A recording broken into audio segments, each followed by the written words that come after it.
नमो अरिहन्ताणं नमो सिद्धाणं नमो आयर्याणं नमो उवज्जायाणं नमो लोये सवसाहुणं मङ्गलं भगवान् वीरो मङ्गलं गौतमो गणी मङ्गलं कुन्दकुन्दार्यो जैनधर्मोऽस्तु मङ्गलं सर्वमङ्गलमाङ्गल्यं सर्वकल्याणकारकं प्रधानं सर्वधर्माणां जैनं जयतु शासनम्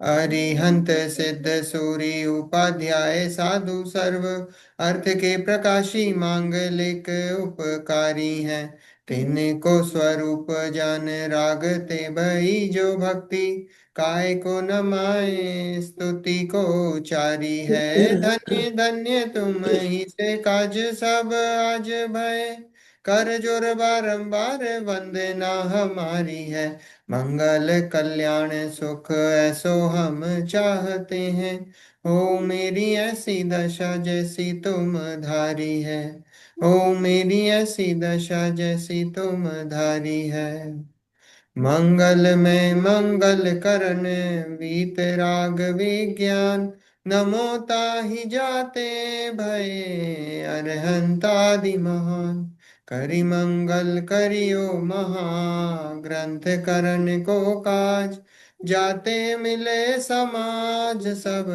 पावे निज पद राज। मोक्ष मार्ग प्रकाशक ग्रंथ अध्याय 8 उपदेश के स्वरूप की चर्चा हमारी चल रही है। और उपदेश के स्वरूप की चर्चा में जो द्रव्यान योग के व्याख्यान का विधान है उसकी चर्चा हमारी चल रही है। जो जो द्रव्यान योग है हमने देखा द्रव्यान योग दो पिलर्स पे खड़ा है, एक तो न्याय पे और एक अध्यात्म पे। और कल हमने देखा द्रव्यान योग की लैंग्वेज कैसी है कि द्रव्यान योग की लैंग्वेज ऐसी है कि वो शुभ से छुड़ाकर शुद्ध में लगाने की लैंग्वेज है। जो जो जो जीव शुभ शुभ में लगा हुआ है, कल देखा था हमने एग्जाम्पल की पूजा में भक्ति में मंदिर आता है तो उसको भी बोला कि अपना चित्त वहां से हटाओ और अपना चित्त वहां से उठा हटाकर अपनी आत्मा में लगाओ, भेद विज्ञान में लगाओ। उसमें चित्त लगाने का उपदेश जो है यहाँ द्रव्यान योग देता है। और ये कौन सा पेज नंबर 285 का लास्ट पैराग्राफ अपन फिर से पढ़ेंगे, है ना। 285 का लास्ट पैराग्राफ पढ़ेंगे अपन फिर से, ओके शुभ। है ना। उपयोग के देखो, उपयोग के शुभ अशुभ शुद्ध ऐसे तीन भेद कहे हैं। वहाँ धर्मानुराग रूप परिणाम व शुभोपयोग, पापानुराग रूप व द्वेष रूप परिणाम व अशुभोपयोग और राग द्वेष रहित परिणाम व शुद्धोपयोग ऐसा कहा है। सो इस छद्मस्त के बुद्धि गोचर परिणामों की अपेक्षा वह कथन है। कन्नान योग में कषाय शक्ति की अपेक्षा गुणस्थान आदि में संक्लेश विशुद्ध परिणामों की अपेक्षा निरूपण किया है, वह विवक्षा यहाँ नहीं है। तो यहाँ उपयोग के अपन ने तीन भेद देखे थे, शुभ अशुभ और शुद्ध। तो शुभ और शुभोपयोग में क्या बताया? शुभोपयोग मतलब धर्मानुरूप जो धर्मानुराग रूप परिणाम है वह शुभोपयोग मतलब मंद कषाय के परिणाम है। जो मंद कषाय के परिणाम होते हैं, जहाँ कषाय मंद होती है कम होती है, वो कषाय का परिणाम वो शुभोपयोग है। अब यहाँ पे स्पेसिफिकली उन्होंने धर्मानुराग रूप लिया है, पर जहाँ पे भी कषाय मंद हो वो सब शुभोपयोग। हम ऐसा नहीं है सिर्फ जैनी लोग ही शुभोपयोग कर रहे हैं, जैनों में भी शुभोपयोग होता है। जहाँ कषाय मंद है वो सब शुभोपयोग है। हम्म। आज किसी दूसरे का कोई साधु संत होगा या कोई गृहस्थ भी होगा, श्रावक भी होगा, और वो अगर उसके परिणाम मंद कषाय के हैं तो उसका वो शुभोपयोग है, वो शुभोपयोग में है। तो शुभोपयोग और अशुभोपयोग तो सभी जीवों को चल रहा है। शुभ और अशुभ तो सभी जीवों को चल रहा है, सभी संसारी जीवों को चल रहा है। यहाँ एक इंद्रिय जीव को भी चल रहा है ना, सभी को चल रहा है, नारकी को भी चल रहा है। उसकी मंदता और प्रचुरता में फर्क हो सकता है, कि नारकी है तो भाई उसका शुभोपयोग कैसा होगा, बहुत थोड़े समय के लिए बहुत मंद रूप से होगा, पर होगा जरूर, क्योंकि एक से परिणाम अंतर मुहूर्त ज्यादा नहीं रहते हैं। अशुभोपयोग का परिणाम भी होगा, वो अंतर मुहूर्त से ज्यादा टिकता ही नहीं है। तो एक जैसी क्वालिटी का परिणाम टिकता ही नहीं। आज अभी हम यहाँ स्वाध्याय में ही बैठे ना, तो स्वाध्याय में भी बैठे हैं तो अभी कषाय मंद है, शुभोपयोग चल रहा है, लेकिन आपको पता भी नहीं पड़ेगा, अंतर मुहूर्त में परिणाम बदलता ही है। यहाँ बैठे बैठे भी परिणाम बदलता है और अशुभ में चला जाता है। अपन तो सोचो भैया अभी 1 घंटे बैठे हैं, शुभ के ही परिणाम चल रहे हैं, तो अशुभ के परिणाम होते हैं, बीच में होते हैं। और अगर बुद्धिपूर्वक नहीं हो ना, बुद्धिपूर्वक हो जाएंगे। हम्म। ऐसा है। तो परिणाम तो बदलते हैं, सबके चलते हैं। और हमने ये उपयोग की डेफिनेशन देखी थी, ज्ञान दर्शन का व्यापार, और उसमें शुभ अशुभ और शुद्ध ये चारित्र गुण के अपेक्षा से लगाए गए हैं, क्योंकि कषाय की अपेक्षा से लगाए हैं। क्योंकि शुभ तो हमने क्या भाई बोला, मंद कषाय, अशुभ बोला तीव्र कषाय, और शुद्ध जो है कषाय रहित का परिणाम है। तो ज्ञान दर्शन चारित्र तीनों को मिला के, शुभोपयोग अशुभोपयोग शुद्धोपयोग, वो तीनों की मिली जुली पर्याय उसको नाम दिया है ये। ठीक है। तो धर्मानुराग रूप परिणाम व शुभोपयोग, पापानुराग रूप व द्वेष रूप परिणाम व अशुभोपयोग, और राग द्वेष रहित परिणाम व शुद्धोपयोग ऐसा कहा है। सो इस छद्मस्त के बुद्धि गोचर परिणामों की अपेक्षा वह कथन है। अब देखो, ये छद्मस्त को समझाने का, ये जो द्रव्यान युग है ना, ये द्रव्यान युग किसके लिए है, ये छद्मस्त को समझाने का है। किसी के भी समझ में आ सकता है, ये कल हमने देखा था, किसी के भी समझ में आ सकता है। जैसे कर्णान युग तो कैसा है कि हम मेजर नहीं कर सकते किसी के गुण स्थानों को, कौन सा गुण स्थान चल रहा है, पांचवा है, छठा है, सातवां है, पहला है, हम नहीं बता सकते, उसका मेजरमेंट नहीं है। पर ये जो है, ये बहुत बहुत ये स्थूल रूप से इनका ऊपर ऊपर से कथन है कि भाई जिसके परिणाम हमको अभी मंद कषाय के दिख रहे हैं, तो वो शुभोपयोग में, वो तीव्र कषाय वाला है वो अशुभोपयोग में है, और जो अपनी आत्मा में लीन है वो शुद्धोपयोग में है। ठीक है। तो बहुत मतलब डिफरेंशिएशन कैसा करा, बहुत स्थूल रूप से करा है, बहुत स्थूल हम्म। कथन है। तो ऐसा कहा है, सो इस छद्मस्त के बुद्धि गोचर परिणामों की अपेक्षा वह कथन है। कर्णान योग में कषाय शक्ति की अपेक्षा गुणस्थान आदि में संक्लेश विशुद्ध परिणामों की अपेक्षा निरूपण किया है, वह विवक्षा यहाँ नहीं है। कर्णान योग में कैसा कथन है, वहां कषाय की अपेक्षा से है ना, कषाय की अपेक्षा से है ना, मोह और योग के निमित्त से जीव के श्रद्धा और चारित्र गुण की तारतम्य रूप अवस्थाओं को गुणस्थान कहते हैं। है ना, तो मोह क्या है, हाँ उसमें वही मोह मतलब वो मोह जो है ना, वो मोह है, वो मोहिनी कर्म से लगा लेना। तो हम्म। मोह और योग के निमित्त से है वो सब, है ना, और उसमें वही सब राग द्वेष और मिथ्यात्व लगा लेना। ठीक है। तो वो मोह राग द्वेष का जो परिणाम है, तो वो मोह राग द्वेष यहाँ पे लिखा है कर्णान युग में कषाय शक्ति की अपेक्षा, कषाय है ना, राग द्वेष क्या है, कषाय तो है। हम्म। तो कषाय शक्ति की अपेक्षा गुणस्थान आदि में संक्लेश विशुद्ध, है ना, विशुद्ध मतलब ऊपर के परिणाम, संक्लेश मतलब नीचे का परिणाम, गिरते हुए परिणाम संक्लेश परिणाम, विशुद्ध मतलब उठते हुए परिणाम। तो संक्लेश विशुद्ध मतलब वही तारतम्य, परिणामों की जो ऊपर नीचे पना होता है ना, वो हम्म। संक्लेश विशुद्ध परिणामों की अपेक्षा निरूपण किया है, वह विवक्षा यहाँ नहीं है। यहाँ वो विवक्षा हम्म। नहीं है, किधर, द्रव्यान युग में ऐसी व्यवस्था नहीं है। द्रव्यान युग में इतना इतना सूक्ष्म जाके परिणामों को नहीं तोला गया है। यहाँ तो सीधे शुभ अशुभ और शुद्ध ऐसी 3 अवस्थाएं बता दी गई। देखो कर्णान योग में तो रागादि रहित शुद्धोपयोग यथा क्या चारित्र होने पर होता है, वह मोह के नाश से स्वयमेव होगा। निचली अवस्था वाला शुद्धोपयोग का साधन कैसे करे, देखो क्या बताया, कर्णान युग में तो रागादि रहित शुद्धोपयोग यथा ख्यात चारित्र होने पर होता है। यथा ख्यात चारित्र कब प्रकट होता है? मुनि। 11वें गुण स्थान। मुनि। 11वें गुण स्थान हमने देखे थे ना। हम्म। सामायिक छेदोपस्थापना, परिहार विशुद्धि, सूक्ष्म सांप्राय और यथा ख्याति, मुनिराजों के ऐसे 5 चारित्र हमने देखे थे। देखे थे ना। सामायिक छेदोपस्थापना, तो ये सामायिक छेदोपस्थापना कौन कौन से गुण स्थान में? छठे से 9वें गुण स्थान तक होते हैं, ये सामायिक छेदोपस्थापना। परिहार विशुद्धि छठे 7वें गुण स्थान में होता है वो। और सूक्ष्म सांप्राय वो 10वें गुण स्थान में होता है, और यथाख्यात चारित्र प्रज्ञा। वो 11वें गुण स्थान से ऊपर है। तो यहां बताया कि करणान युग में तो रागादि रहित शुद्धोपयोग, करणान युग में शुद्धोपयोग कहाँ बताया?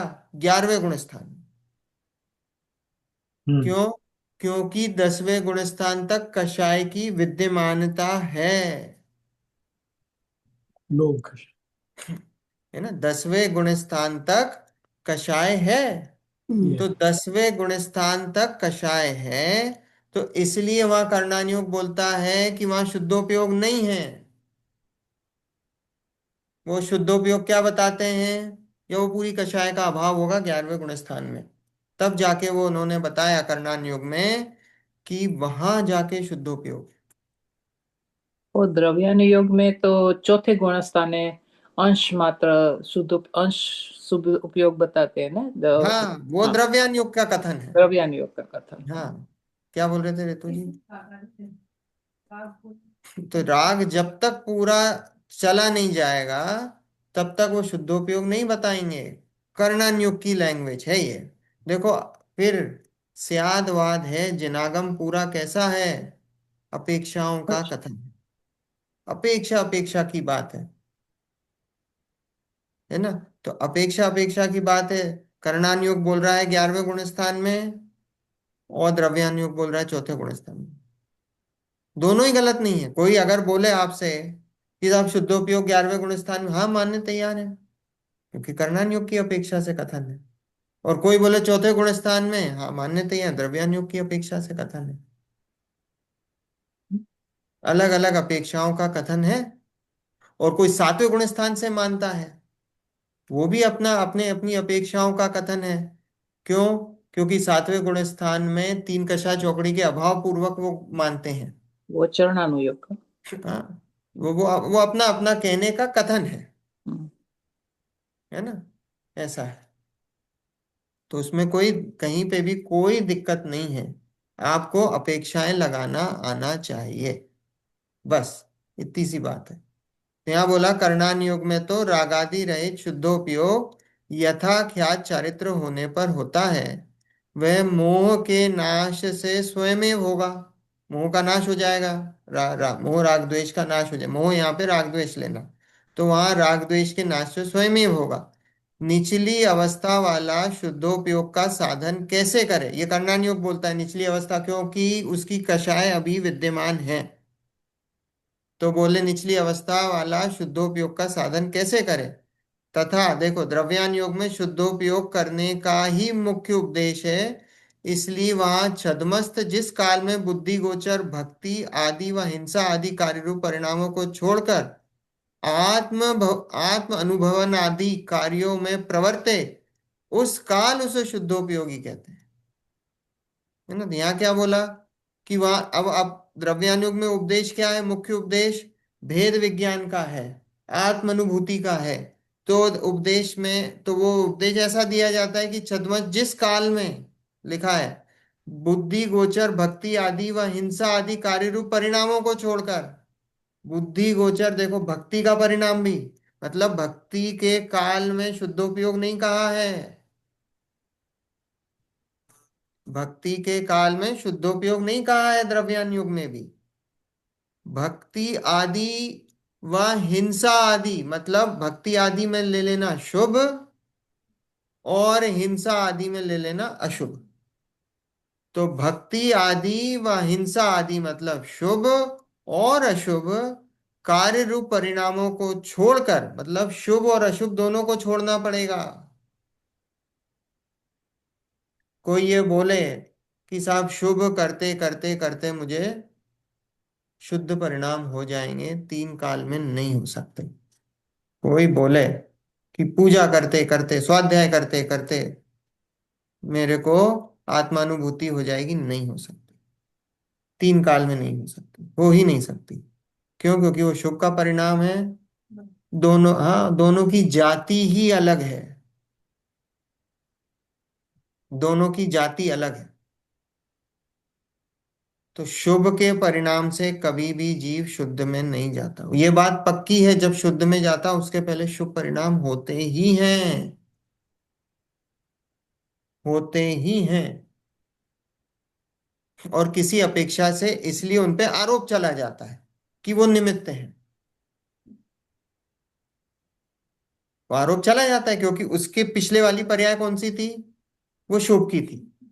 तो इसलिए उस अपेक्षा से आरोप चला जाता है कि भैया वो पिछली पर्याय जो थी, अनंतन क्षणवर्ती पूर्ववर्ती पर्याय जो जिसे बोलते हैं, तो वो उसका ऐसा आरोप चला जाता है। पर वो उसका कारण नहीं है। एक एक पर्याय स्वतंत्र है। एक एक पर्याय स्वतंत्र है। तो इसलिए वो उसका कारण नहीं है। तो यहां लिखा है क्लियर कि द्रव्यान योग में देखो, जिस काल में बुद्धि गोचर भक्ति आदि व हिंसा आदि कार्य रूप परिणामों को छोड़कर आत्म अनुभवनादि कार्यों में प्रवर्ते, उस काल उसे शुद्धोपयोगी कहते हैं। तो अब वो आत्म अनुभव में लगा है, तो भले ही वो चौथे गुण स्थान में हो, पांचवें गुण स्थान में हो, सातवें गुण स्थान में हो, आठवें में हो, नवे में हो, दसवें में हो, उसको शुद्धोपयोगी ही बोला जाएगा। हम्म। जिस काल में उसको आत्मा का अनुभव हो रहा है, उसको शुद्धोपयोगी ही बोला जाएगा। यद्यपि यहाँ केवल ज्ञान गोचर सूक्ष्म रागादिक है, तथापि उसकी विवक्षा यहाँ नहीं की अपनी बुद्धि गोचर रागादिक छोड़ता है, इस अपेक्षा उसे शुद्धोपयोगी कहा है। क्या बोला? कि जब जब चौथे गुण स्थान वाला, पांचवें गुण स्थान वाला, छठे सातवें गुण स्थान वाला, वहां क्या है? वहां सूक्ष्म रागादिक चल रहा है ना? 3 कषाय चौकड़ी चल रही है चौथे गुण स्थान में, 2 कषाय चौकड़ी का उदय पांचवें में, फिर 1 कषाय चौकड़ी का उदय छठे से ऊपर। तो वहां राग आदि कषाय चल रही हैं। यहाँ लिखा है कि केवल ज्ञान गोचर सूक्ष्म रागादिक है, तथापि उसकी विवक्षा यहाँ नहीं की है। उसको गौण कर दिया गया है। उसको गौण कर दिया गया, उसकी विवक्षा यहाँ नहीं की। अपनी बुद्धि गोचर रागादिक छोड़ता है, इस अपेक्षा उसे शुद्धोपयोगी कहा है। तो वो शुद्धोपयोगी कैसा? जितना जितना उसका राग छूटा है, उस अपेक्षा से उसको शुद्धोपयोगी कहा है ना? देखो, अलग अलग अनुयोग का अलग अलग कथन शैली है, ऐसा बता रहे हैं। इस प्रकार स्व पर श्रद्धानादिक होने पर सम्यक्वादी कहे, वह बुद्धि गोचर अपेक्षा से निरूपण है। सूक्ष्म भावों की अपेक्षा गुणस्थान आदि में सम्यक्त आदि का निरूपण करणान योग में पाया जाता है, इस प्रकार अन्यत्र जानना। देखो, यहाँ पे मुख्य उद्देश्य क्या है? भेद विज्ञान कराना, स्वपर का श्रद्धान कराना द्रव्यान योग में। तो यहाँ पे बोला है कि स्व पर श्रद्धानादिक होने पर सम्यक्त है। द्रव्यान योग क्या बोलेगा? स्व पर का तुम्हें श्रद्धान हो गया, भेद विज्ञान हो गया, सम्यक दृष्टि हो गई। वो द्रव्यान योग ये नहीं बोल रहा भैया आपका ये अनंतानुबंधी कषाय छूट गई, आपका मिथ्यात्व छूट गया। वो नहीं बोल रहा। वो तो बोल रहा आपको स्व पर का भेद विज्ञान हो गया, आपको स्व पर का श्रद्धान हो गया, आप सम्यक दृष्टि हो। कर्मों का काम कर्मों में, कषाय का काम कषाय, वो उधर नहीं जा रहा है। ठीक है? ये द्रव्यान युग की ऐसी कथन शैली। यहाँ लिखा है स्व पर श्रद्धान आदिक होने पर सम्यक दृष्टि बोल दिया। सम्यक तो आदिक कहे, वह बुद्धि गोचर अपेक्षा से निरूपण है। बुद्धि, क्योंकि अब ये बुद्धि गोचर अपेक्षा से निरूपण है, मतलब आपको पता लगता है बुद्धि गोचर है, पता लगता है। क्योंकि आप कर्मों को नहीं पकड़ सकते, कषाय को नहीं पकड़ सकते, लेकिन स्व पर के श्रद्धान उसको आप पकड़ सकते हो। तो बोला वो उस वह बुद्धि गोचर अपेक्षा से निरूपण है। सूक्ष्म भावों की अपेक्षा गुणस्थान आदि में सम्यक्त आदि का निरूपण करनान योग में पाया जाता है। और जो सूक्ष्म जो निरूपण करा है वो कहाँ है? वो सूक्ष्म जो निरूपण करा है वो गुणस्थान आदि में करा है। तो बोले वो सूक्ष्म गुण, वो जो सूक्ष्म भावों की अपेक्षा, अब सूक्ष्म भावों की अपेक्षा देखो इन्होंने तो एक ब्रॉड कैटेगरी डाल दी, सम्यक दृष्टि है। अब सम्यक दृष्टि है तो वो नहीं बताया कि किस क्वालिटी का है, चौथे गुण स्थान वाला है, पांचवें गुण स्थान वाला है, सातवें गुण स्थान वाला, वो अभी वो उधर उतना ब्रॉड कैटेगराइजेशन नहीं है, है ना, उतना ब्रॉड कैटेगराइजेशन नहीं है। वो बोले वो उसके लिए करणान योग देखना पड़ेगा, है ना, इस प्रकार अन्यत्र जानना सूक्ष्म के लिए। इसलिए द्रव्यान योग के कथन की विधि करणान योग से, द्रव्यान योग के कथन की विधि करणान योग से मिलाना चाहे तो कहीं तो मिलती है, कहीं नहीं मिलती। जिस प्रकार यथाख्यात चारित्र होने पर दोनों, पर तो दोनों अपेक्षा शुद्धोपयोग है, परंतु निचली दशा में द्रव्यानुयोग अपेक्षा से तो कदाचित शुद्धोपयोग होता है, परंतु करणानुयोग अपेक्षा से सदाकाल कषाय अंश के सद्भाव से शुद्धोपयोग नहीं है। इस प्रकार अन्य कथन जान लेना। अब उन्होंने दोनों में बताया कि भाई कहीं कहीं सिमिलैरिटीज हैं और कहीं कहीं डिससिमिलैरिटीज है। तो सिमिलैरिटीज में क्या बताया कि भाई जब 11वें गुण स्थान से ऊपर जाते हो तो कर्णान योग भी बोलता है शुद्धोपयोग है, और द्रव्यान योग भी बोलता है शुद्धोपयोग है। पर जब 11वें गुण स्थान से नीचे रहते हो तो कर्णान योग बोलता है शुद्धोपयोग नहीं है, और द्रव्यान योग बोलता है शुद्धोपयोग कथनचित है। तो बोले ऐसे ऐसे और भी कई जगह है जहां पे उनकी सिमिलैरिटीज भी हैं, वो दोनों में डिससिमिलैरिटीज भी हैं, है ना। तथा द्रव्यान योग में परमत में कहे हुए तत्वादिक को असत्य बतलाने के अर्थ उनका निषेध करते हैं। वहां द्वेष बुद्धि नहीं जानना, उनको असत्य बतलाकर सत्य श्रद्धान करने का प्रयोजन जानना। अब द्रव्यान योग में क्या है अपन ने देखे थे, उसके दो पिलर्स, एक तो न्याय है ना, और एक आध्यात्म। तो न्याय में क्या होता है? न्याय में अपनी बात को सिद्ध करते हैं, अलग अलग तर्क से, हेतु से, कारण से अपनी बात को सिद्ध करते हैं, वो न्याय है। ठीक है। अब लेकिन जब न्याय की बात जब चलती है तो कई बार ऐसा देखने में आता है कि दूसरे की बात को गलत भी प्रूव करके अपनी बात सही सिद्ध करते हैं। ऐसा होता है कि आप दूसरे की बात को गलत प्रूव करते हो, दूसरे को गलत बताते हो और अपनी बात को सही प्रूव करते हो। तो यहाँ लिखा है कि द्रव्यान युग में परमत में कहे हुए तत्वादिक को, अब परमत में तत्वाद उनके परमतों में भी तत्व है, ऐसा नहीं है अकेला जैन धर्म में ही तत्व है। संख्या बदल सकती है, कहीं पे 5 हैं, कहीं पे 25 हैं, कहीं पे अपने यहाँ 7 हैं। तो अलग अलग जगह अलग अलग तत्व बताए गए हैं, ऐसा नहीं कि हमारे यही हो। तो यहाँ लिखा है, अपन ने 5वें अध्याय में पढ़ा है, तो यहाँ लिखा है द्रव्यान योग में परमत में कहे हुए तत्वादिक को असत्य बतलाने के अर्थ उनका निषेध करते हैं। तो वहां द्वेष बुद्धि नहीं जानना, उनकी बात को गलत प्रूव करते हैं। तो जब गलत प्रूव करते हैं तो ऐसा मत समझ लेना कि हमें उनसे कोई द्वेष बुद्धि है। परमत से, परमत से कोई द्वेष बुद्धि नहीं है, पर हम अपनी बात बता रहे हैं, तो हम अपनी बात को प्रूव करना चाह रहे हैं, तो हम उनकी बात को बताते हैं कि ये देखो, कि उनकी बात का खंडन करते हैं कि ये जो उन्होंने बताया है ये बात सही नहीं है। पर वहां पे द्वेष बुद्धि नहीं है उनके लिए। देखो जैन शासन में कहीं पे भी किसी के लिए द्वेष बुद्धि नहीं है। ये तो धर्म ही अहिंसा का है, ये मार्ग ही अहिंसा का है। तो यहाँ तो किसी के प्रति द्वेष बुद्धि नहीं। यहाँ तो एक, आप सोचो कि एक छोटे से जीव, एक इंद्रिय जीव के प्रति इतनी करुणा का परिणाम है, तो आप कोई पंचेंद्रिय जीव के प्रति कोई यहाँ पे कोई किसी के लिए द्वेष भावना होगी क्या? हम्म, हो ही नहीं सकती है। हमारे यहाँ अभी देखो ना, अभी जैन धर्म का इतना इतने लोग कम हो गए, इतना मास कन्वर्जन हो गया, सब हो गया, चेंज हो गए, सब कुछ हो गया, इतना इतना सब कुछ हो गया जैन धर्म का। तो हमारा जैन धर्म क्यों नहीं इतना फैला? क्योंकि हमारे जो जैन धर्म को मानने वाले राजा थे, उन्होंने कहीं पे भी ऐसा नहीं करा कि झगड़े करे हों।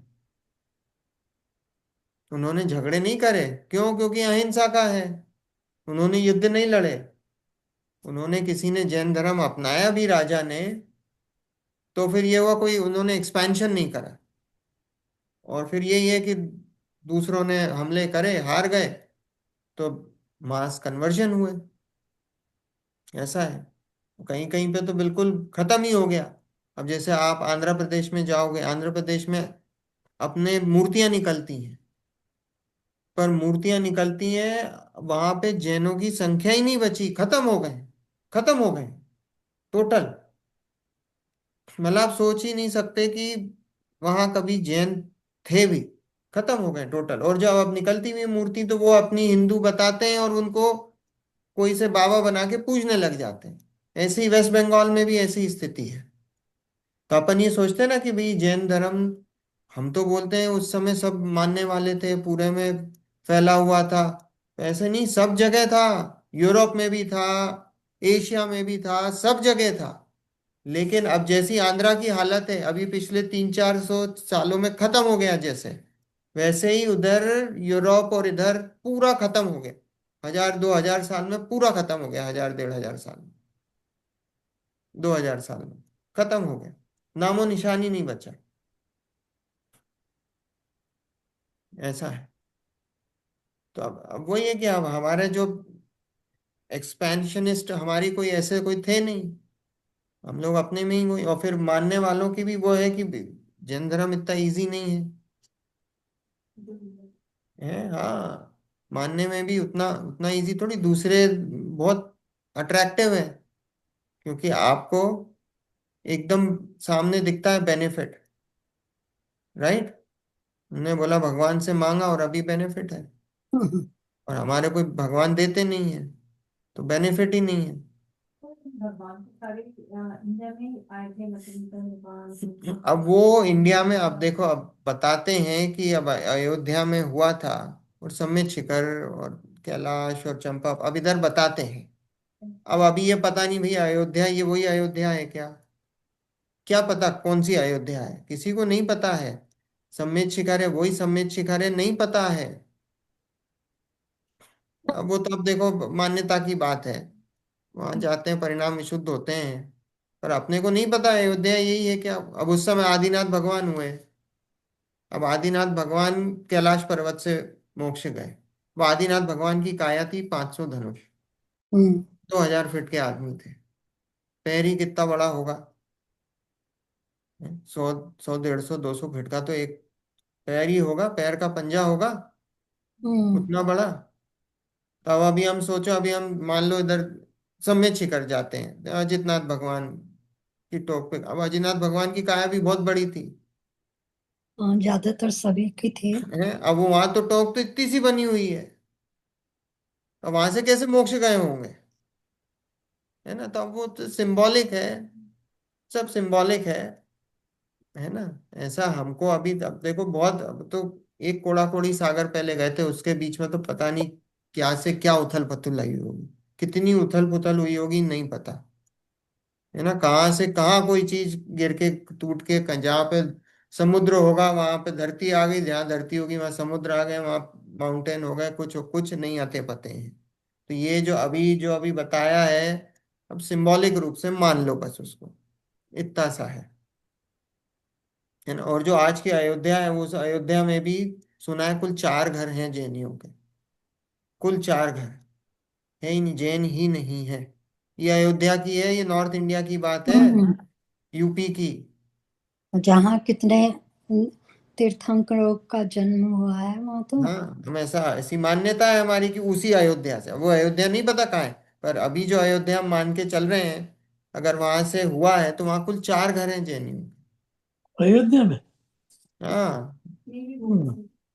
हाँ, वो सब सिंबॉलिक है, वो तो अब पता ही नहीं है। हम्म। आई थॉट अयोध्या में बहुत मंदिर वगैरह है। मंदिर, हाँ हम्म। मंदिर जरूर बने हैं। और अभी भी हम्म। वो ज्ञानमती माता जी हैं वहां पे, वो उनका परमानेंट निवास है वहाँ। अच्छा। तो कॉन्स्टेंटली मंदिर बनवा रही हैं, चल रहा है, कुछ ना कुछ चलता रहता है, मंदिर मेंटेन्ड है। इतना हम्म। इतना मुझे पता पड़ा है कि मंदिर मेंटेन्ड है, अच्छी अवस्था में है। और काफी लोग अभी आजकल वो, जब से वो राम मंदिर बना है, हम्म। तो उससे थोड़ा ट्रैफिक भी बहुत बढ़ गया है, लोग ऐसे भी घूमने आते हैं। हम्म। घूमने आते हैं, जैनी भी आ रहे हैं। हम्म। तो जैनी भी आते हैं, दर्शन करते हैं, फ्लाइट्स शुरू हो गई हैं अयोध्या की, तो उससे फर्क पड़ा है। तो एनीवेज, यहाँ लिखा है कि निषेध करते हैं वहां द्वेष बुद्धि नहीं जानना, द्वेष बुद्धि मत समझना वहां। हम्म। द्वेष से नहीं, निषेध कर रहे हैं इसका। हाँ निषेध कर रहे हैं, है ना। अभी आप ये इसका पांचवा अधिकार पढ़ेंगे मोक्ष मार्ग प्रकाशक का, तो बिल्कुल देखोगे आप सब, हम्म। जो छह दर्शन हैं, हम्म। है ना, जो भारत के जो छह दर्शन हैं, या। जिनको आस्तिक दर्शन बोला जाता है, हम्म। वैदिक सांख्य और वो सब, हम्म। उनका निषेध कराया। फिर जो नास्तिक दर्शन है, हम लोग नास्तिक दर्शन में आते हैं, चारवाक, बौद्ध और जैन, वो नास्तिक दर्शन है। हम्म। वो छह आस्तिक दर्शन है, ऐसे नौ दर्शन है। तो उन बाकी आठ दर्शनों का निषेध है। और फिर और उसमें फिर दूसरे भी लिए हैं, अपन ने देखा था श्वेतांबर मत का भी लिया है ना। और मुसलमानों का भी लिया है उस। तो उन उन जो अब उस समय प्रचलित होंगे उन मतों का भी वहां पे खंडन है, पर यहाँ पे देश बुद्धि नहीं जानना, उनको असत्य बतलाकर सत्य श्रद्धान कराने का प्रयोजन जानना।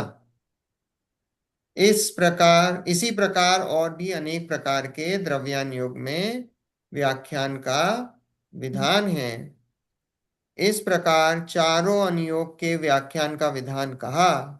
वहां किसी ग्रंथ में एक अनुयोग की, किसी में दो की, किसी में तीन की, किसी में चारों की प्रधानता सहित व्याख्यान होता है। सो जहां जैसा संभव हो वहां वैसा समझ लेना।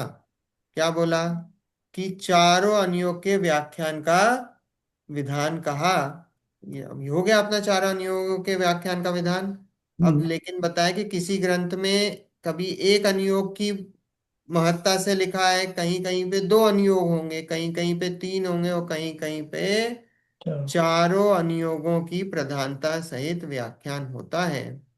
सो जहां जैसा संभव हो वहां वैसा समझ लेना, है ना। जैसे समय सार है, समय सार कैसा ग्रंथ है, तो समय सार में मुख्य रूप से द्रव्यानुयोग। द्रव्यान योग का कथन है। पर ऐसा नहीं है कि वहां पे और दूसरे अनुयोगों की बात नहीं आई, आई है, आई है। कर्णानुयोग की भी आएगी थोड़ी सी, चरणानुयोग की भी आएगी थोड़ी सी, सब सब है। पर सबके। न्याय का ग्रंथ है ये। समय, न्याय से प्रूव करा है, न्याय का, न्याय से अध्यात्म को प्रूव करा। वो समय सार का विषय वस्तु ही ऐसी है, न्याय और अध्यात्म, हम्म। है ना। वहां वैसा समझ लेना। अब देखो आगे, अनुयोगों के व्याख्यान की पद्धति, छोटा सा सेक्शन है। देखो अब इस अनुयोगों में कैसी पद्धति की मुख्यता पाई जाती है, सो कहते हैं। प्रथमान युग में तो अलंकार शास्त्र की व काव्यादि शास्त्रों की पद्धति मुख्य है, क्योंकि अलंकार आदि से मन रंजायमान होता है। सीधी बात कहने से ऐसा उपयोग नहीं लगता जैसे अलंकार आदि युक्त सहित कथन से उपयोग लगता है, तथा परोक्ष बात को कुछ अधिकता पूर्वक निरूपण किया जाए तो उसका स्वरूप भली भांति भाषित होता है।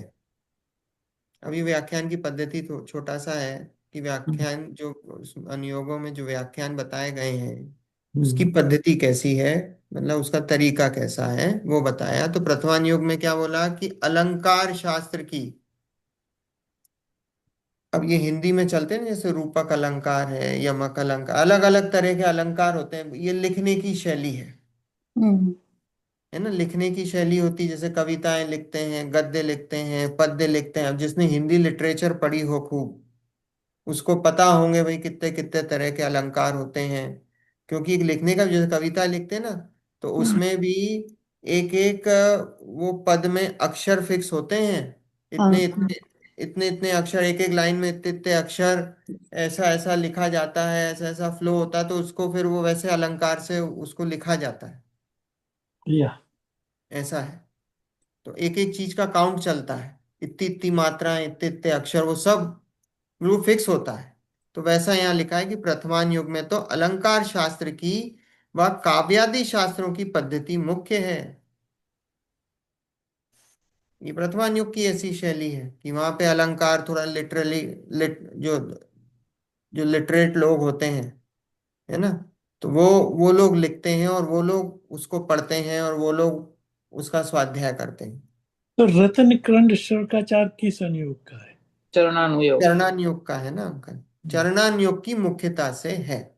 हम्म। श्रावकाचार है ना, जहाँ श्रावकाचार हो, जैसे या। मूलाचार है, श्रावकाचार है, तो ये हम्म। मुनियों का है, मूलाचार है। तो हम्म। श्रावकाचार जो हो, श्रावकों के आचार से है, आचरण पे। ठीक। देखो प्रथमान युग में अलंकार शास्त्र की व काव्यादि शास्त्रों की पद्धति मुख्य है, क्योंकि अलंकार आदि से मन रंजायमान होता है। मन रंजायमान होता है मतलब बस। पूरा अंदर से मन प्रफुल्लित हो जाता है। हम्म। रंजायमान माने प्रफुल्लित होना। हाँ, रंजायमान मतलब पूरा अंदर से आप जैसे बोले भीग जाते हैं परिणाम। ओ- आनंद। रंजायमान समझते हो आप? जैसे ओत प्रोत पूरा, कहते हैं ना। जैसे हम बोलते हैं ना, भक्ति करी हमने तो पूरा हम अंदर से भगवान आनंद के आ गया। गुणानुवाद में भीग गए, पूरे परिणाम हमारे भीग गए। उसको कहेंगे रंजायमान। ऐसा। तो हम्म। मन रंजायमान होता है, इसका मतलब वो पूरा अंदर मन से वो जैसे हम कोई, जो मान लो कोई आर्ट का स्टूडेंट हो, और हम्म। कोई आर्ट का स्टूडेंट हो और वो कहीं जाता है, मान लो किसी एग्जीबिशन में, ये या कहीं ऐसे, कहीं गैल पे ऐसे जहाँ पे है। गैलरी। बोलिए। हाँ, तो वहाँ जाता है, कहीं पे देखता है, या वहीं कहीं पे आर्ट फेस्टिवल हो, कुछ हो, तो वहां पे क्या है, वो कैसा, अगर कोई उसको नई चीज देखने मिलती है, तो क्या है, उसको अंदर से कैसा लगता है, तो रंजायमान। उसको अंदर से वो मन रंजायमान हो जाता है कि अरे ये तो मैंने कभी ऐसा देखा नहीं। ऐसी चीज देख के उसको अंदर से ऐसा लगता है कि ये तो उसके प्रति एकदम उसको ऐसे परिणाम उमरते हैं कि वो मन रंजायमान हो जाता है। उल्लास पर। हाँ, है ना। तो यहाँ लिखा है कि क्योंकि अलंकार आदि से मन रंजायमान होता है, सीधी बात कहने से ऐसा उपयोग नहीं लगता। अब वो सीधी बात कह दो आप, जैसे भरत, अभी मान लो भरत का चरित्र लिखा, तो भरत का चरित्र लिखा, तो अभी आपने पिछली बार कल पूछ रहे थे ना कि सामायिक वो वहां जाके करते हैं, हम्म। शमशान में जाके। अब हम्म। वो शमशान में जाके करते हैं, तो अगर वो सीधे लिख देते सामायिक करते थे, हम्म। तो हम्म। उस बात का उतना इम्पैक्ट नहीं पड़ता। अब हम्म। उन्होंने लिखा कि वो शमशान में जाके रात रात भर सामायिक करते थे, हम्म। तो फिर क्या होगा, हम्म। आपको अंदर से ऐसा लगता है, वो मन रंजायमान हो जाता है। अभी आपने कोई कविता पढ़ी, मान लो भरत चरित्र पढ़ रहे हो आप, और उन्होंने कविता लिखी भरत के बारे में, तो कैसा आपको ऐसा उसके उनके प्रति ऐसे परिणाम उमड़ेंगे कि बताओ ये कैसे, कैसा जीव था। हम्म। वो मनोरंजन, सीधी सीधी बात लिख देंगे तो मजा नहीं आएगा। हम्म।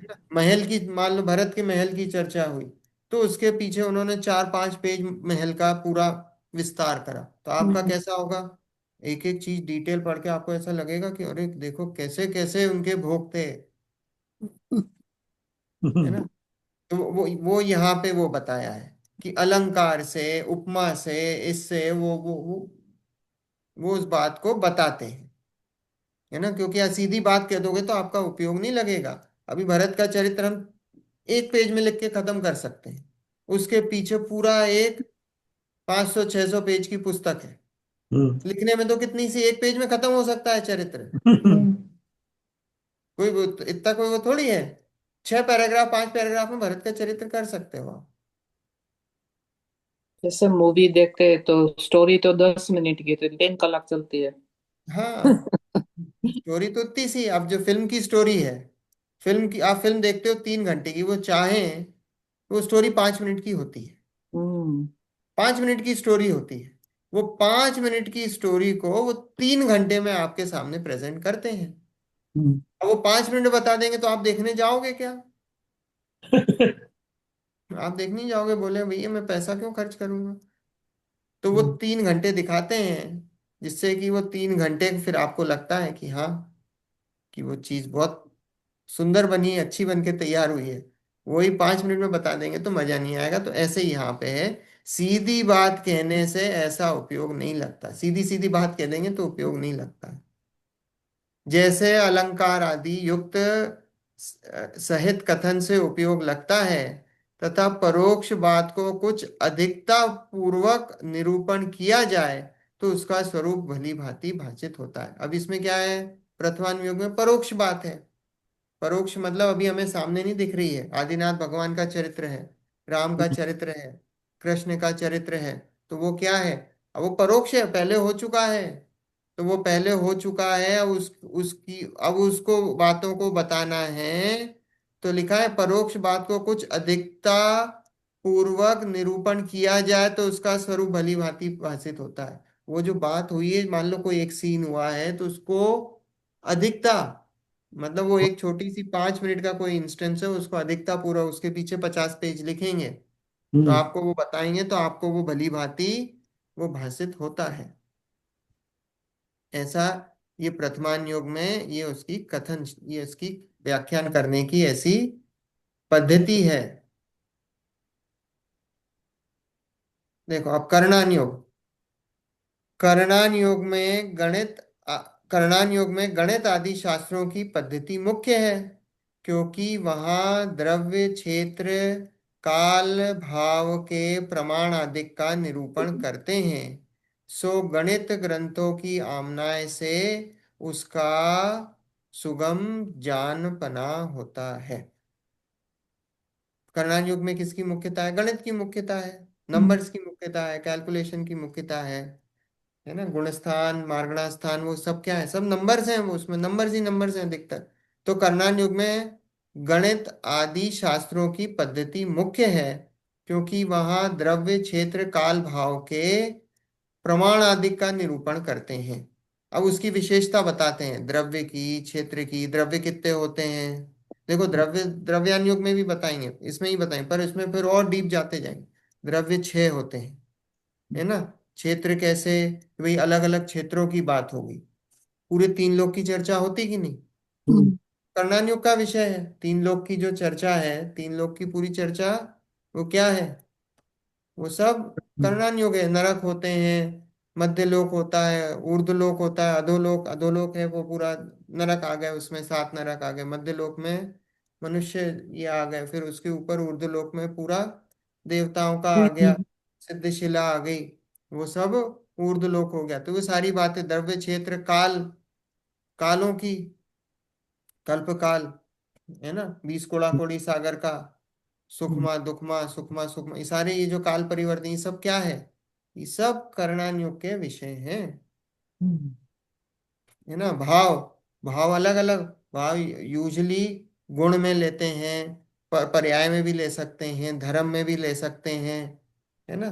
तो वो सब वो बातें आती हैं कि भाई कषायों की जो तारतम्य अवस्थाएं होती हैं उनसे फिर गुणस्थान होते हैं, वो सारी सारी बातें ये इसमें आती हैं। एक एक द्रव्य के गुण लेंगे तो अनंत अनंत गुण होते हैं, वो सारी बातें इसमें आएंगी। तो द्रव्य क्षेत्र काल भाव के प्रमाण आदि का निरूपण करते हैं। प्रमाण आदि यहाँ पे बताना कि उनकी प्रामाणिकता, कि वो होते हैं, उनकी प्रमाण प्रमाण आदि का निरूपण करते हैं, उनकी सत्ता का निरूपण करते हैं। तो गणित ग्रंथों की आमनाय से उसका सुगम जानपना होता है। सुगम मतलब इजी जानपन, इजीली बता सकते हैं, है ना। 6 द्रव्य बताए हैं, 6 द्रव्य अगर ये नहीं बताए तो हम कैसे बता पड़े 6 द्रव्य होते हैं। बता ही नहीं सकते हो आप। धर्म अधर्म द्रव्य कैसे प्रूव करोगे? अगर जिनवाणी नहीं बताया आपको, तो आप धर्म अधर्म द्रव्य प्रूव करो, कैसे करोगे? Right. कर ही नहीं सकते हो, ये जिनवाणी ने बताया है ना। ये जिनवाणी ने बताया, तो ये कर्णान योग बताता है कि भाई कर्णान योग में बताए हैं, जिनेन्द्र भगवान ने बताए हैं 6 द्रव्य होते हैं। वो वो कर्णान योग का विषय। देखो, तथा चरणान योग में सुशोभित नीति शास्त्रों की पद्धति मुख्य है, क्योंकि वहां आचरण कराना है। इसलिए लोक प्रवृत्ति के अनुसार नीति मार्ग बतलाने पर वह आचरण करता है। चरणान युग में क्या है? आचरण का है। हम्म। आचरण की मुख्यता से है, तो वहां Hmm. आचरण कराना है आपको। चरणान युग क्या उपदेश देगा? वही व्रत अंगीकार करो। चरणान युग क्या देगा उपदेश? व्रत अंगीकार करो, महाव्रत अंगीकार करो। वो ये नहीं बोल रहा है कि वेद विज्ञान करो। चरणान योग ये नहीं बोल रहा है। वो द्रव्यान योग बोल रहा है, वेद विज्ञान करो। है ना। तो वो चरणान योग में सुभाषित नीति शास्त्रों की पद्धति मुख्य है, क्योंकि वहां आचरण कराना है। इसलिए लोक प्रवृत्ति के अनुसार नीति मार्ग बतलाने पर वह आचरण करता है। तो लोक प्रवृत्ति के अनुसार हमने देखा था, मुनिराज का भी क्या है, हमने जो महाव्रत आदि जो बताए वो लोक प्रवृत्ति के अनुसार ही बताए हैं। लोक प्रवृत्ति के अनुसार ही है वो। सारी जो भी क्रियाएं चल रही हैं वो लोक प्रवृत्ति अनुसार ही है। तो लोक प्रवृत्ति के अनुसार नीति मार्ग। तो जैसे श्रावक के जो बताए हैं कि श्रावक के जो व्रत ग्रहण है वो भी लोक प्रवृत्ति अनुसार है। आ रही बात समझ में? जो जो व्रत बताए ना श्रावकों के भी, Hmm. वो श्रावकों के व्रत भी जो बताए हैं वो भी लोक प्रवृत्ति के अनुसार बताए हैं पंचम गुण स्थान में। और जो मुनिराजों के व्रत बताए हैं वो भी लोक प्रवृत्ति अनुसार ही बताए हैं। हम्म। आ रही समझ में? जैसे पांचवें गुण स्थान में बताया भाई, त्रस जीवों का घात नहीं करता। Hmm. पांचवा गुण, अनुव्रत. है ना। उसको त्रस जीवों का, स्थावर जीवों का है अलाउ, त्रस Hmm. जीवों का घात नहीं करता। तो इसका मतलब पांचवें गुण स्थान में त्रस जीवों का घात नहीं करता, क्या होता है? होता है, खाना बनाने का त्रस जीवों का घात हो ही रहा है। Hmm. पर लोक प्रवृत्ति अनुसार कैसा? कि वो बिना छना हुआ पानी यूज नहीं करे। हाँ। वो विवेक से चलेगा, जहां जहां जैसा विवेक लगेगा लोक प्रवृत्ति अनुसार वहां वो विवेक लगाएगा। पर अभी उसने गैस जलाई, गैस जलाने में त्रस जीवों का घात हो रहा है कि नहीं हो रहा है? हो हम्म। रहा है। तो 10 जीवों का घात हो रहा है तो उसका पाप लग रहा है उसको, ऐसा नहीं है। वो लेकिन लोक प्रवृत्ति अनुसार वो 10 जीवों का घात नहीं कर रहा है। तो इसलिए वो वैसा पाप नहीं लगता कि जो साधारण हम सबको लग रहा है। वो पाप बहुत बहुत बहुत कम लग रहा है, और ना के बराबर ही लग रहा है। क्यों? क्योंकि उसने लोक प्रवृत्ति अनुसार उस हिंसा का त्याग कर दिया है ना। जो थोड़ा बहुत लग रहा है वो हो सकता है कि प्रमादवश थोड़ा बहुत लग रहा हो, तो लग रहा हो, बस उतना सा है। तो यहाँ यही बताया आज कि बताइए लोक मयूर प्रवृत्ति जी के के अनुसार। हाँ जो बोलिए। पहले टाइमों में भी होता था, हमारे घर में भी, हमारे जो पेरेंट्स अंकल वगैरह थे उनके घर में कुक होते थे, खाना बनता था। जैन फैमिलीज में भी लकड़ियां जला के बनाते थे। हाँ, वही मैं कहने को उसमें थी अभी। उसमें छोटे मोटे मच्छर और वो तो लकड़ियों में होते ही थे। कुछ लोग धोके भी जला के लकड़ी जलाते थे चूल्हे में, लेकिन फिर भी।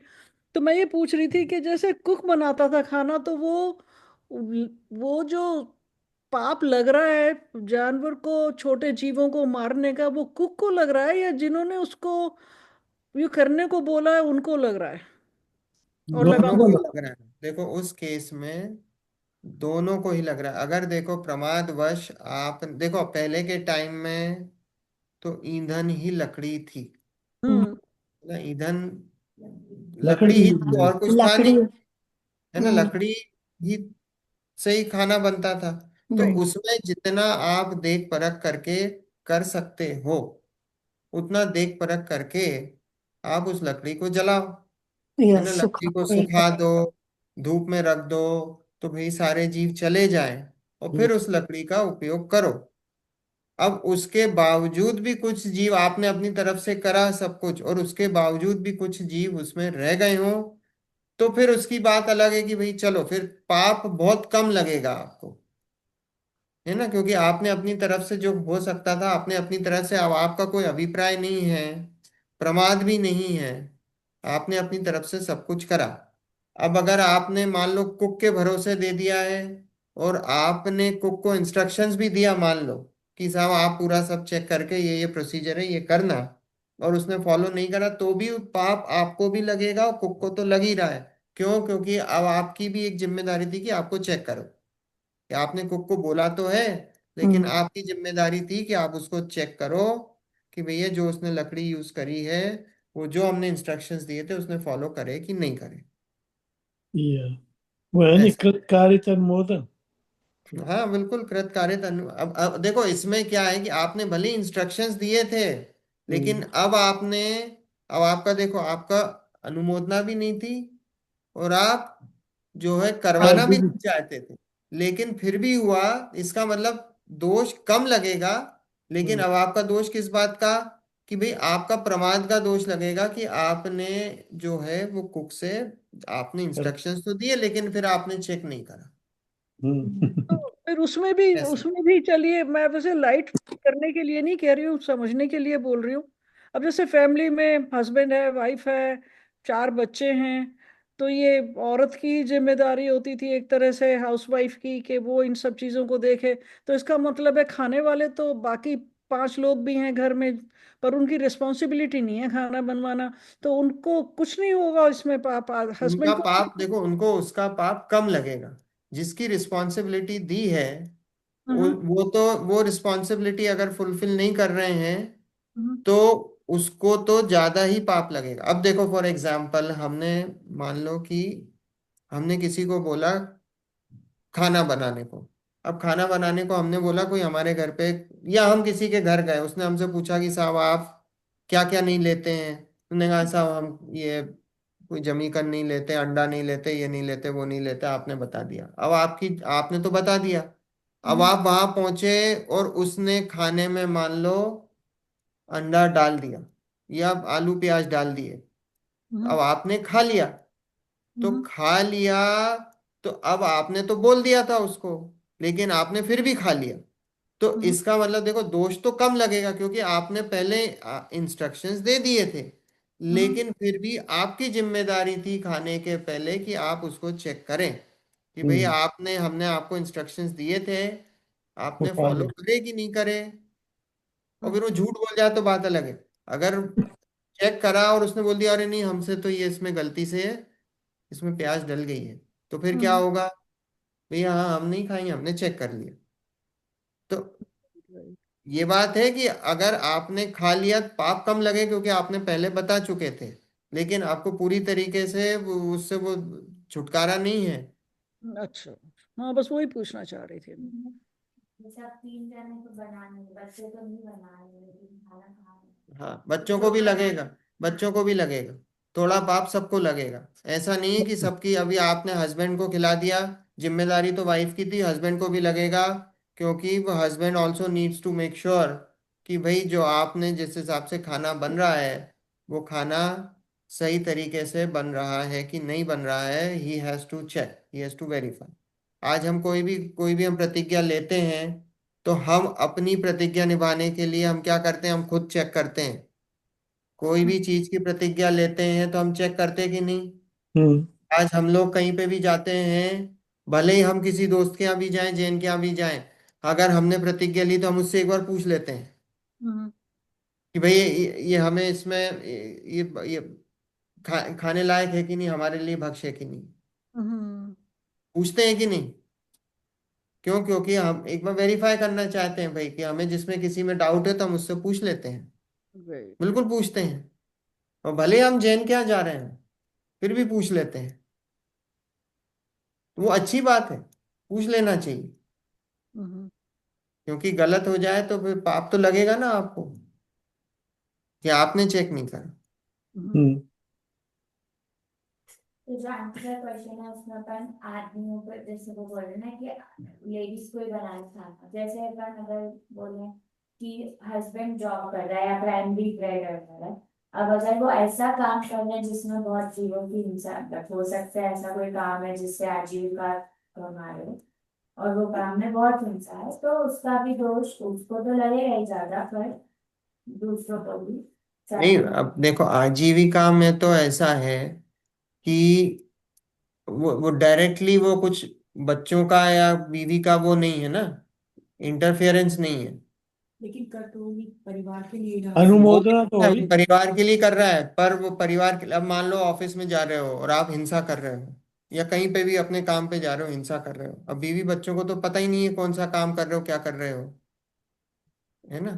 तो वो उस केस में अभी बीवी बच्चे अलग हो गए, क्यों? क्योंकि वो, लेकिन वो बात अलग है, उससे जो पैसा आ रहा है और उस पैसे से आप भोग रहे हो, तो वो भोग का परिणाम तो वो तो मैं आपको एग्जांपल बताती हूँ आप इसकी, ही। मयूर जी। मैं कई बार वहाँ पे इंडिया में भी देखती हूँ, कुछ लोग होते हैं जो बिजनेस वाले लोग हैं, जैसे उनका मान लीजिए परचून की दुकान है, आटे की दुकान है, कोई भी चीज़ है, बेईमानी करते हैं गरीब लोगों के साथ। बेईमानी तो क्या, उनको कम तोल के दे दिया, कुछ भी कर लिया, तो वो सबसे पैसा कमाया, घर गए, अपना अच्छे खासे घर हैं उनके, पर लेकिन उसमें फिर इन्वॉल्व तो फिर डायरेक्टली डायरेक्टली फैमिली मेंबर्स हैं ना उस एनकरेजमेंट हाँ, के तो लिए। देखो अगर फैमिली को पता है, मान लो कि अगर आपकी बीवी को पता है कि आप ये गलत काम कर रहे हो, और गलत काम करने के बाद बीवी भी कुछ नहीं बोलती, साथ में है, तो बीवी को भी फिर पाप लगता है।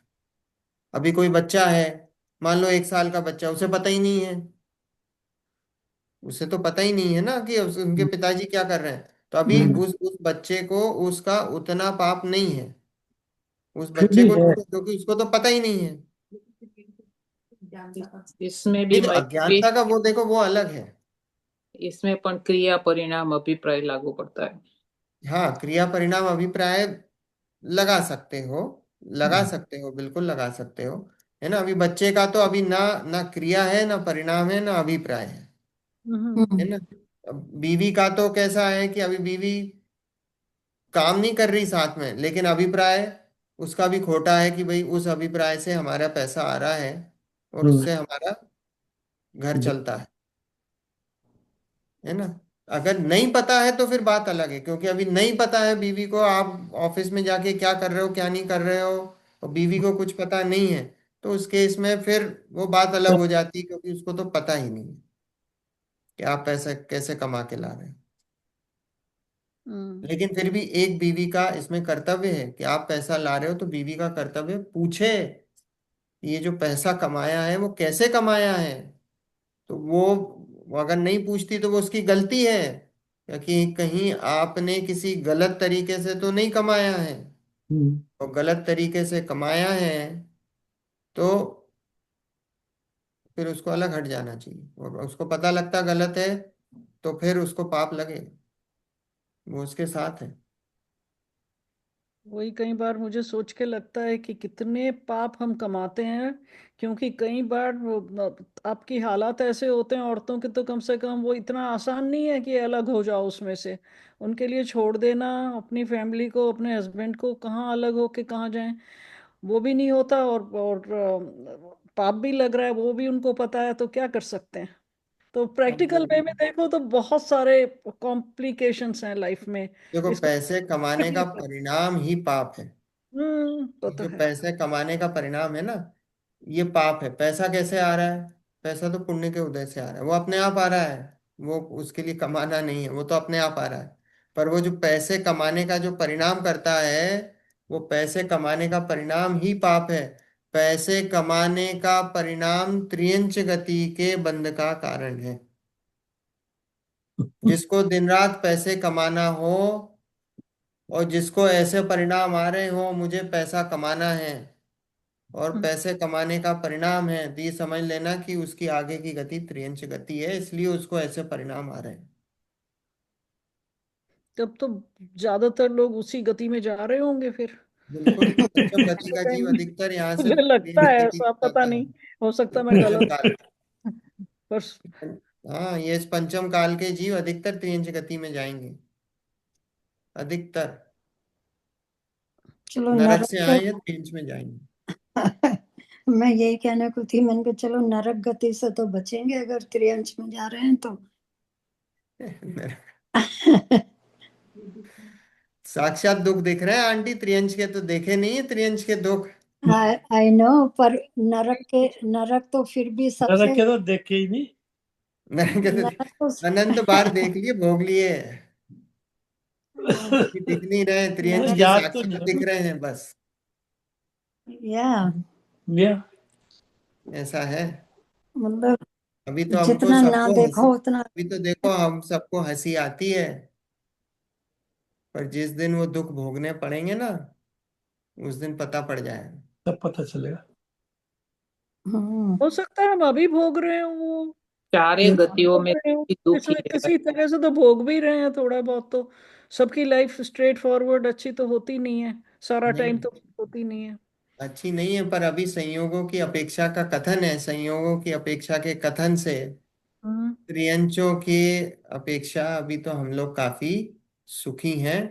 देखो, अपेक्षा अपेक्षा का है, दुख तो सभी जगह है, संसार हाँ। में दुखी है ऐसा नहीं लगा लेना। पर लेकिन फिर भी चारों गतियों में अगर हम अपेक्षा से संयोगों की अपेक्षा का कथन करें, क्यों, मनुष्य गति में कम से कम आज हमारे साथ देवशास गुरु हैं, हमें सम्यक दर्शन ग्रहण करने का अवसर मिला है। आगे जाके हम मोक्ष भी जा सकते हैं, पर अभी त्रियंच गति में तो कोई भरोसा ही नहीं है। हम्म। कोई अभी वो त्रियंच गति को छोटा मोटा नहीं, त्रियंच गति एक इंद्री, दो इंद्री, तीन इंद्री, चार इंद्री, पांच इंद्री। त्रियंच गति वही मत समझ लेना कि गाय घोड़ा बकरी। नहीं नहीं नहीं, वो तो मच्छर वच्छर सब आ गए। सब आ गए हैं। हम्म। हम्म। नहीं, मैं तो नरक गति से उसका कंपैरिजन कर रही थी, दैट्स ऑल। क्योंकि नरक में तो आयु भी बहुत होती है ना। आंटी, नरक गति अच्छी है त्रियंच से। जी भी पीरियड करती है। हाँ, देखो नरक गति कैसे अच्छी है। नरक गति में संगी पंचेंद्रिय है। अभी आप चार इंद्री बन गए, तीन इंद्री बन गए, दो इंद्री बन गए, हम्म। तो उसके दुख नरक गति से अनंत गुने ज्यादा हैं। हम्म। हम्म। क्यों? क्योंकि ये जो इंद्रियां है ना, ये इंद्रियों से अभिव्यक्ति, जैसे कम इंद्रियां होती हैं तो आपकी वो अविभाग प्रतिच्छेद है ना, हाँ। देखे हम्म। ना, वो या ज्ञान के अविभाग प्रतिच्छेद, वो हर चीज के, हर गुण के अविभाग प्रतिच्छेद कम हो जाते हैं। हम्म। तो वो शक्ति की व्यक्ति नहीं होती, वो सबसे बड़ी, हाँ। परेशानी है। वो सबसे बड़ा दुख है। हम्म। वो सबसे बड़ा दुख है। तो अभी वो नीचे जब डाउनग्रेड होते हो ना, हम्म। चार इंद्री, तीन इंद्री, दो इंद्री, एक इंद्री, तो वहां हम्म। हर गुण का वो जो है उसके अविभाग प्रतिच्छेद कम हो जाते हैं, हम्म। उसकी व्यक्तता कम होती है। हम्म। तो वो सबसे बड़ा दुख है। हम्म। ऐसा। चलो, समय हो तो गया है। कहते हैं मनुष्य भव पाया है, ध्यान से काम करो। हाँ, मनुष्य भाव है हाँ, अभी। पर वो भी समय हो तो गया, नहीं तो सारी मैं गुरुदेव का चक्कर है। एक उदाहरण देता मनुष्य गति का भी। चलो, अभी अगली बार जिनवाणी स्तुति। सांची तो गंगा यह वीतरागवाणी, अविछिन्न धारा निज धर्म की कहानी। जामे अति विमल लगाध ज्ञान पानी, जहाँ नहीं संशय आदि पंक की निशानी। सप्त भंग जहाँ तरंग उछलत सुखदानी, संत चित मराल व्रंत रमे नित ध्यानी। जाके अवगाहन ते शुद्ध होय प्राणी, भाग चंद निहचे घट माहिया प्रमानी। सांची तो गंगा यह वीतरागवाणी, अविछिन्न धारा निज धर्म की कहानी। कहानी। जावाणी के ज्ञान ते सूझे लोकालो, सो वाणी मस्तक नमो सदा देत हूँ धो। नौ बार नमो।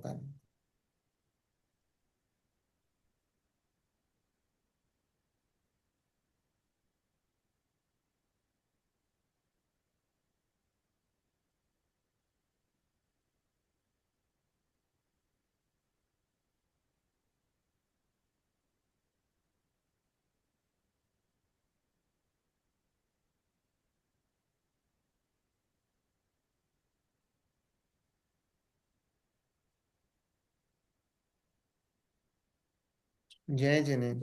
जय जय जय। जय जनेन। जय जनेन।